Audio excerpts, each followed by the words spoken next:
wabarakatuh. Selamat datang di program yang ditunggu-tunggu, Asyik Show. Asyik banget. Dengan saya Farin Ulia dan tetap bersama di program kesayangan kita, Asyik Show. Asyik banget. Hai Sobat Asyik, gimana nih kabarnya hari ini? Aku yakin kalian semua baik-baik saja. Nah, kali ini kita bakal mendatangkan narasumber kece yang gak cuma kompeten tapi juga punya cerita yang bikin kita mikir, tertawa, bahkan terinspirasi sekaligus. Oke Sobat Asyik, tema kali ini adalah dari gagal kembali berinovasi. Biar gak lama-lama dan gak bikin penasaran, langsung saja kita sambut narasumber kita. Selamat datang Kak Sally Yudiani. Selamat datang Kak. Iya, selamat datang. Selamat pagi, gimana nih kabarnya? Alhamdulillah baik. Alhamdulillah, terima kasih ya Kak. Kita semua tim mengucapkan terima kasih karena sudah menyempatkan waktunya buat datang di program ini. Iya. Ya, aku lihat Kak Sally ini semangat ya dari cerminan bajunya kuning ya, menyematkan penyemangatan gitu. Kebetulan warna kesukaan. Oh, karena kesukaan. Oh ya Kak, kesibukan Kak Sally yang tengah menjadi perhatiannya Kak Sally itu apa ya? Ya sekarang lagi ini lebih fokus ke bisnis. Ke bisnis aja sih. Soalnya kan lagi mau buka peluang lagi gitu loh. Oh, berarti lagi berinovasi lagi ya Kak ya? Iya, mau bikin usaha baru lagi kalau ini insya Allah. Amin. Boleh tahu nggak jenis-jenis yang usaha yang telah Kak Sally rintis sampai di umur ini? Oh, dulu itu waktu kuliah itu saya sudah mulai bisnis. Kebetulan saat itu kan lagi marak pakai HP BlackBerry kan ya. Nah itu kita jualan online dari kuliah, saya mulai ambil dari supplier, kemudian saya join sama tetangga saya dan sampai akhirnya ya ini buka usaha sampai di umur sekarang ini. Alhamdulillah. Boleh tahu nggak alasan Kak Sally membuka usaha saat kuliah? Kan jadinya nggak berat apakah? Kak Sally ini udah berusaha terus habis itu kuliah. Terus gimana Kak Sally juga memanage waktunya? Kebetulan kan kuliah itu kan nggak full kayak sekolah ya. Jadi kalau sekolah kan misalnya 6 jam kan full kan misalnya ya. Nah itu kan kalau kuliah itu kan ada waktu-waktu tertentu ya. Jadi saya rasa kalau anak kuliah itu harusnya bisa lah memanage ya. Soalnya masih banyak waktu lah untuk berjualan atau sekarang ini lagi marak konten ya. Kalau dulu kan belum ada. Jadi ya hanya melalui ya itu tadi HP BlackBerry. Kalau sekarang sudah bisa melalui beberapa sosmed kan, seperti itu.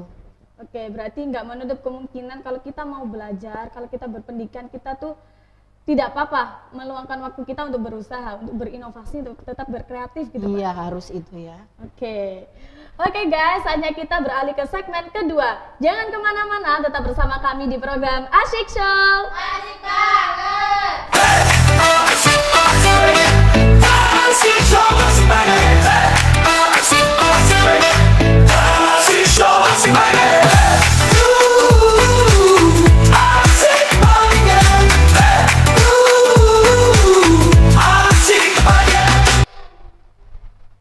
Hai Sahabat Asyik, terima kasih karena masih tetap stay di segmen kedua ini.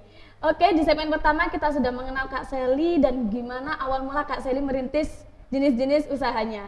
Dan di segmen kedua ini kita akan membahas tentang pengalaman kegagalan. Biar gak lama-lama, langsung saja kita kupas satu persatu.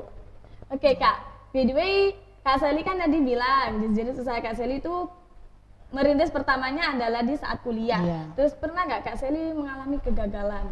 Iya pernah. Jadi awal-awal itu kan saya setelah menikah itu saya membuka ini baby shop kayak baby shop gitu ya.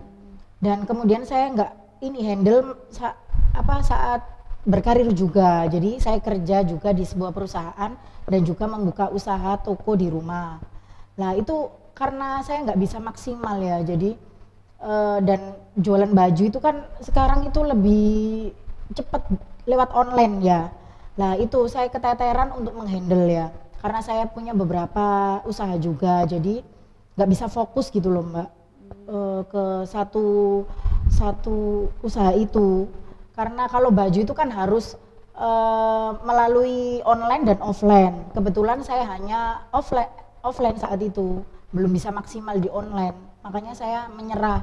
Sebenarnya nggak menyerah, cuman takut beberapa bisnis saya nggak bisa kehandle juga. Makanya saya mau nggak mau harus menutup salah satu bisnis saya seperti itu. Terus Kak, kenapa memutuskan untuk berhenti di bisnis fashion anak-anak? Ya itu karena sekarang itu lagi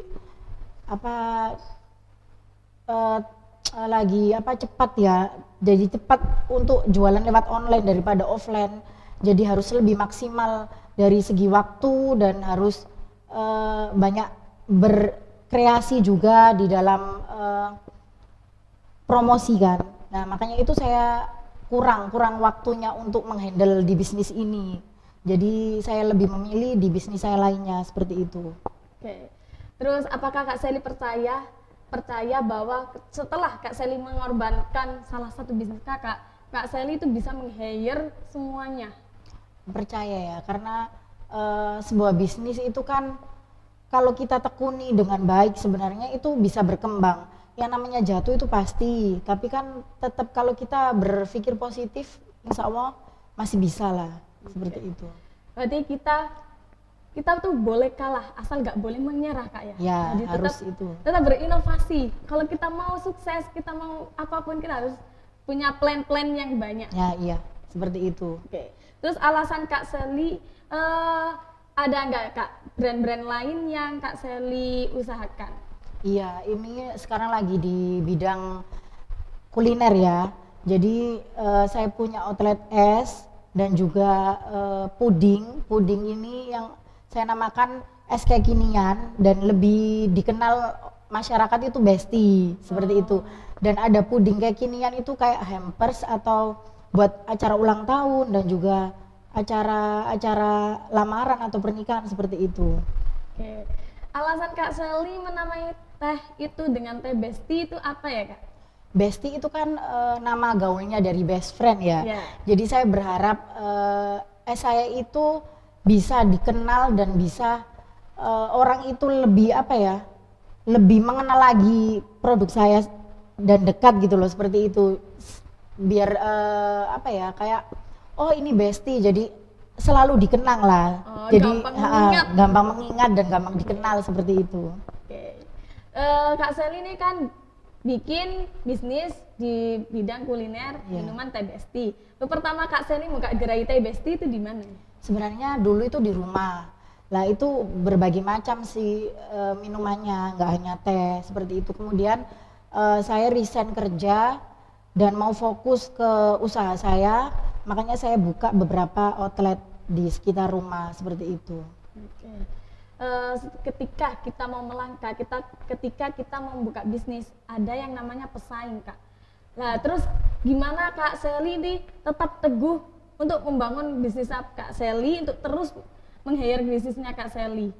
Ya pasti itu ya, namanya pesaing itu pasti. Jadi dimanapun outlet saya itu pasti ada beberapa saingannya. Cuman ya kita tetap harus percaya diri dengan kualitas brand kita sih sebenarnya seperti itu. Dengan menjaga kualitas rasa dan pelayanan seperti itu. Oke. Di teh Besti sekarang itu sudah ada perkembangan minumannya apakah kayak teh Besti ada? Iya.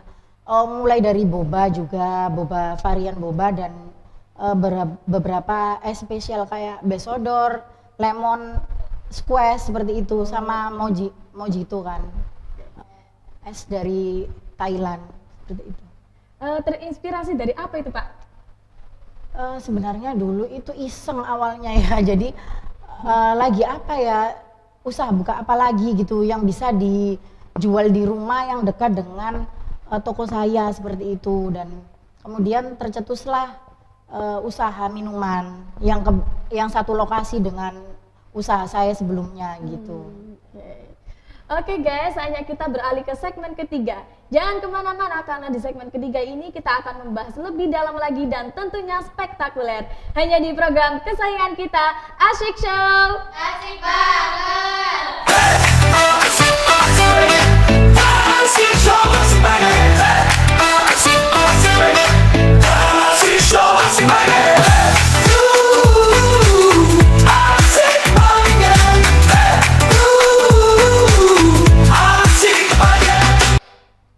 Sobat Asik, terima kasih masih stay di program Asyik Show. Asik banget. Nah, di segmen ini kita akan membahas lebih spektakuler lagi. Dan nggak lama-lama, langsung saja kita kupas satu persatu. Kak, menurut kakak apa yang membedakan antara orang yang menyerah dengan orang yang terus berusaha untuk berinovasi, mengembangkan bisnisnya? Sebenarnya kalau sudah mau terjun ke dunia bisnis itu nggak ada kata menyerah ya. Karena nomor satu itu harus mentalnya itu dijaga. Pasti pesaing juga ada dan juga masalah internal juga ada dan naik turunnya juga ada. Jadi seperti itu sih. Oke, terus caranya kakak agar menjaga kesehatannya kakak itu gimana? Ya berolahraga yang pasti ya. Sama selalu bersyukur atas pencapaian-pencapaian kecil meskipun kecil. Seperti itu.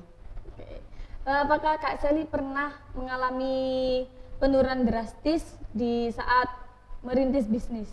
Semua usaha itu pasti ada masanya ya. Jadi tergantung kita sebagai pembisnis tuh seperti apa.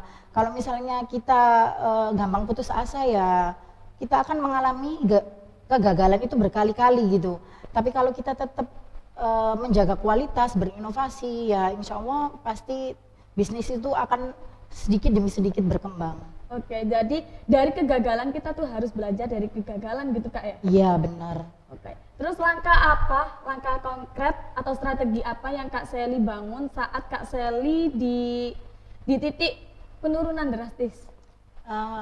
Lebih ke ini ya, evaluasi. Jadi saya sama suami itu sering evaluasi, kira-kira apa sih yang menyebabkan pangsa pasar menurun, dan pelanggan itu pengennya yang seperti apa. Mungkin dari pelayanan dari beberapa outlet kita atau memang dari inovasi varian yang kita jual atau apapun itu, seperti itu.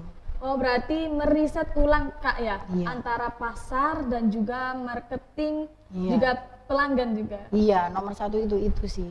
Oke, terus apa sih siapa sosok yang selalu ada di belakang Kak Sally, selalu menyemangati Kak Sally, selalu memberi motivasi Kak Sally di kala Kak Sally itu ingin merasa putus asa? Suami saya dan juga keluarga besar saya.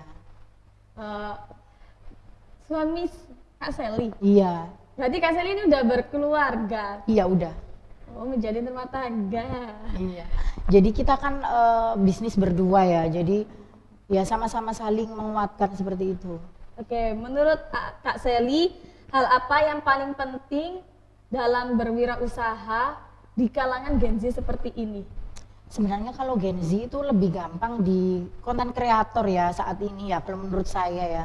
Karena banyak yang saya lihat itu mulai dari dia kuliah atau dia bekerja, berkarir pun itu nggak ada istilah harus stagnan di pekerjaan itu. Jadi banyak banget waktu yang bisa dimanfaatkan oleh Gen Z ini untuk membuka peluang usaha seperti itu.